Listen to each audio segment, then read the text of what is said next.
Let's see. We're gonna get next season. I have no idea.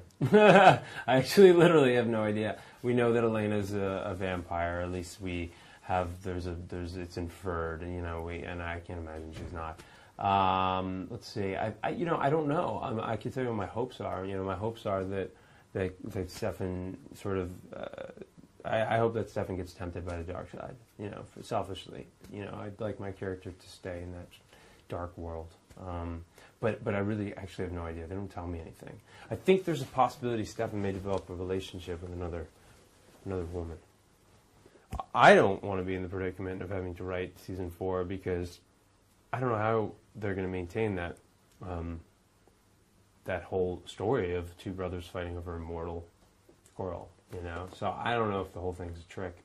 I don't know if they're going to somehow reverse it. I don't know what's going to happen. Ian and myself, the guy who plays Damon, went to Paris and we had these conventions, and we went to a couple of these cities, and it was just, it's wild how enthused some of the locals are. And I was thinking, wow, if we were shooting in Paris or Barcelona, it'd be wild. There'd be people, in Atlanta, nobody really cares. I don't even think they watch the show.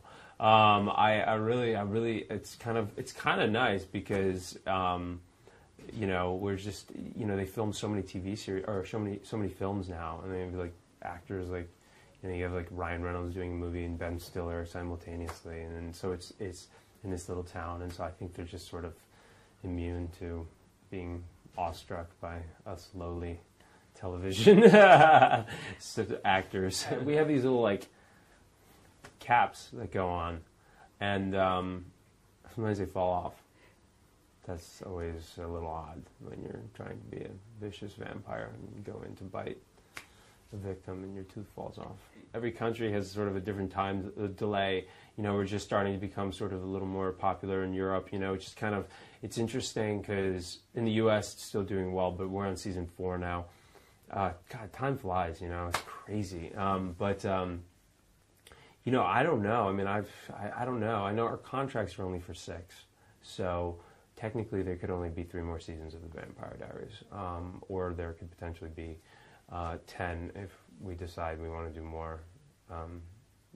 I just don't know how it's going to pan out. It's funny, when the show first came out, and when I first read the script for The Vampire Diaries, I thought, well, okay, this is like, they're trying to sort of ride the wave of Twilight. But, and I'm sure the show came out initially because Twilight was a success. But I think at this point, Vampire Diaries has sort of become its own little franchise, and then really the two pieces, the Twilight and Vampire Diaries, are really just not incongruent. They're not really, they don't follow, I don't think. To be honest, I've never seen Twilight. But I don't really get that anymore.